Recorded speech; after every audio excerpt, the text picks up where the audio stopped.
Good morning.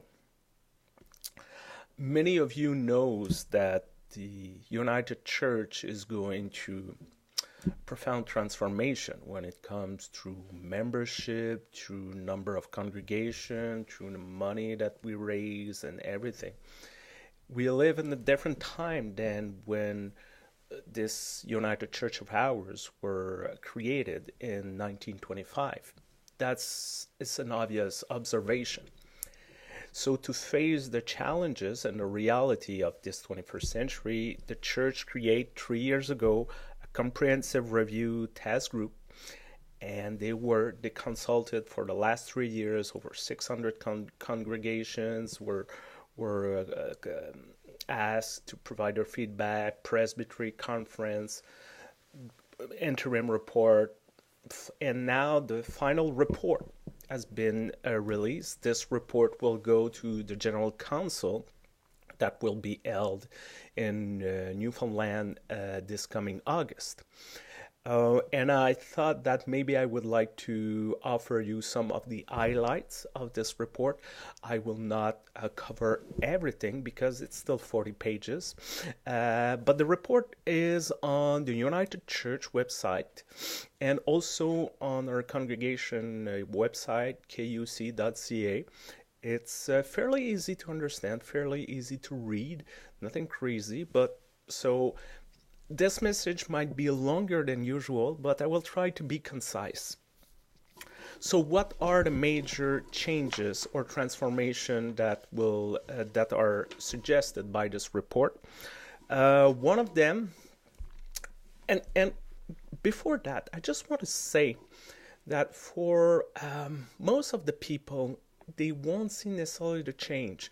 If you come to worship on Sunday morning, nothing major will change on Sunday morning.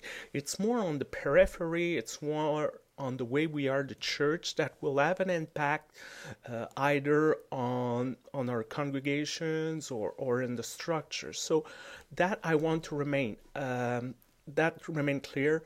We still will have congregations, and Sunday morning should not change drastically, and the way congregations are organized and governed won't change. What will the change with the suggestion that we will move to a four council model, like congregation, presbytery, conferences, and the national church, to a 3 council model. So we still have our congregation or community of faith, and the goal is to broaden those understanding. It's not just community of faith, not just congregation, but community ministries or any other form of ministries that might evolve with time. And congregation or community of faith will have a much broader range in decision-making authority that is right now, and include, among other things, initiating and ending calls and appointment for ministers. So now you have to work with presbytery. It will not be the case anymore. And also buying and selling property, of course, subjective to the United Church guidelines and the laws of the province or the region you are. Then the second court will be a regional court, and that would provide advice, support, and information to the congregation. That's where the ordination of minister will happen. They would meet at least once a year, but not necessarily more often if not needed. And in the actual report, they won't have the oversight over congregation as presbytery have right now. That's still a debate among if we want more oversight or not. That's still to be debated. And the third court will be the national church that will still do the denomination shaping issues decision and meet every 3 years. We'll still have a moderator. So the congregation, regional court, and the national. Regional court will depend how big the region, I guess, by the population and number of congregation. The other major point is, of course, about the money. And it says clearly the church spend only what it receives. It seems so obvious, especially in our congregation that, or in our personal life, we cannot live on the credit card forever. But in the last few years said, oh, we have reserve, let's use those reserve. Well, those reserves are almost gone. So that's the reality of the church. What it means to live and spend live within our means and spend what we receive. Well, with this model suggested, that means that by 2018, there's going to be a cut of about 14 millions from what we spent in 2015. 40 millions. It means that the number and function of staff will depend on the money received. And most likely, we have this old model that we expect to call national staff and they will do something for us. Most likely, it will shift in a sense. In many occasions, national staff will produce the resources and they will not do. They will encourage people at the grassroots level to do the thing, the outreach. Another major change for finance that is suggested that M&S, mission and service, will be exclusively for ministry and mission activities, and governance and administration of the national church will be subtracted for this. So M&S, it's really mission. In Canada, overseas, it's really mission. And administration at the regional and denominational level will be found on assessment of congregation. Right now, congregation is assessed by presbytery. Now, with this suggestion, congregation would be assessed directly by the national to support the national church, pay the salary for a moderator, pay the salary for staff, for example. That would be the case. If the assessment would be different, that is to be determined, of course.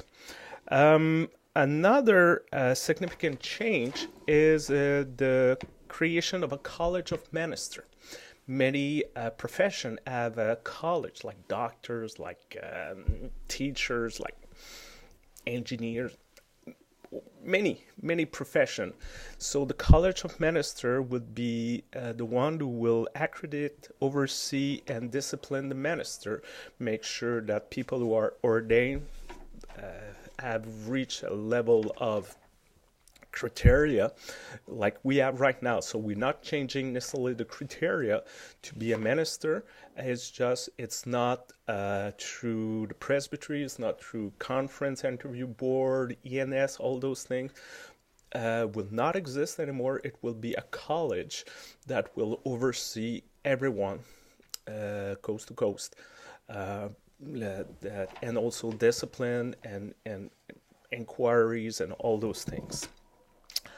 Maybe the last significant suggestion that comes with the report is it's called Chasing the Spirit, which a friend, that's an initiative, a new initiative, Chasing the Spirit. A friend of mine said it's kind of bizarre theologically because we don't chase the Spirit, we kind of open ourselves for the Spirit to come to us, but maybe it will have another name. I don't know.